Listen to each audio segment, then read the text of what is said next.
In the beginning, God created the heavens and the earth. He sculpted the land, filled the seas, and adorned the skies with stars.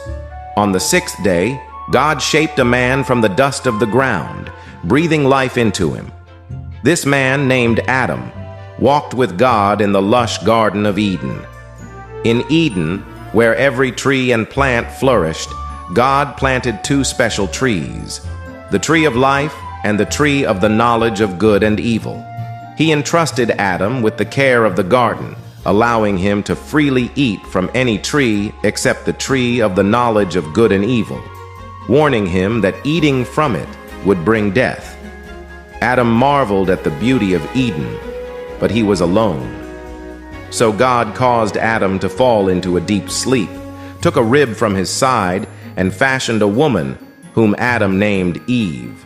She became his companion and wife, completing him in a way nothing else could. Now, in the garden lived a serpent, more cunning than any other creature. One day, this serpent approached Eve and engaged her in conversation. "Did God really say you must not eat from any tree in the garden?" the serpent inquired. Eve responded, explaining they could eat from any tree except the one in the middle of the garden, the tree of the knowledge of good and evil, for God had said they would die if they ate from it.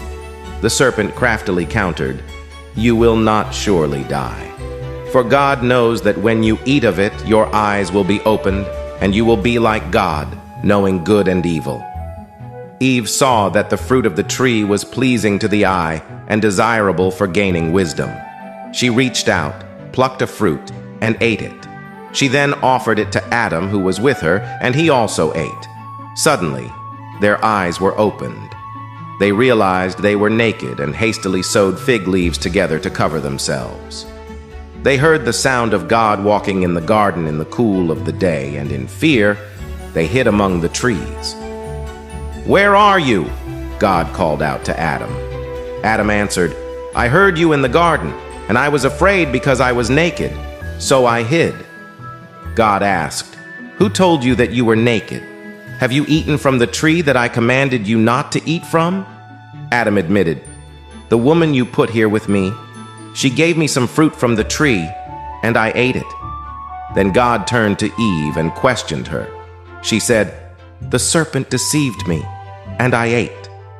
God pronounced consequences. To the serpent, he cursed it to crawl on its belly and placed enmity between it and the woman and between their offspring. To the woman, he increased her pain in childbirth and made her desire for her husband. And to the man, he cursed the ground because of his disobedience, making it difficult for him to grow food.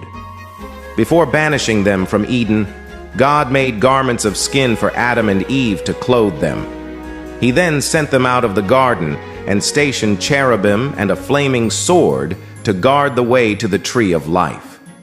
Adam and Eve, now knowing good and evil, faced a world outside Eden, marked by hardship and toil. Yet in this moment of their disobedience, God already had a plan for redemption. He promised that one day the seed of the woman would crush the serpent's head, a promise fulfilled in Jesus Christ, who would bring salvation and reconcile humanity to God.